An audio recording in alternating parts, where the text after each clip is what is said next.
তেওঁলোকে এইখন এখন আছিলে অভয়াৰণ্য এতিয়া আপোনালোকে চাওক ইমান ডাঙৰ তামোল খেতি কৰি পেলালে অসমত কতো ইমান ডাঙৰ তামোল খেতি নাই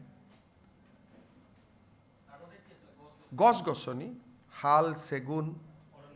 অৰণ্য আছিলে অৰণ্যখন কাটি তাত মানুহ আছে মাত্ৰ 500 ঘৰ মানুহ বহুত নাই কিন্তু মাটি পুৰা ফৰেষ্টখন তেওঁলোকে লৈ লৈছে আপোনালোকে চাওক যে তাতে কোনো দুখীয়াৰ কোনো চিনেই নাই যে মানুহক ল্যান্ডলেস মানুহ তেওঁলোকে কয় গৰাখহনীয়াৰ কাৰণে গৈছো ইয়াত কোনো গৰাখহনীয়াৰ সম্পৰ্ক নাই আপোনালোকে চাওক কি ধৰণে আমাৰ অসমীয়া মানুহ আজি কাৰো হাতত ইমান মাটি নাই উৰিয়াম ঘাট লাহৰি ঘাট আৰু ঢিঙৰ আপোনালোকে চাওক এনেকুৱা তামোলৰ বাৰী কবাত দেখিছে মানে অৰ্থনীতিটো কেনেকে দখল কৰি লৈছে আপোনালোকে নিজে চাওক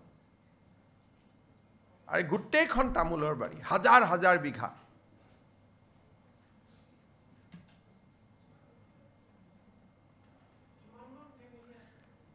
ফ্যামিলি খুব কম এইকেইটাই ঘৰ যিকেইটা ঘৰকেইটা মাজত দেখি থাকিব কাৰণ এওঁলোকৰ অৰিজিনেল ঘৰ লাহৰি ঘাট আৰু ঢিঙত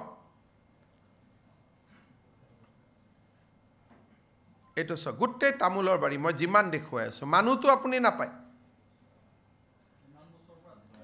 এইটো 8 বছৰৰ পৰা কৰি আছে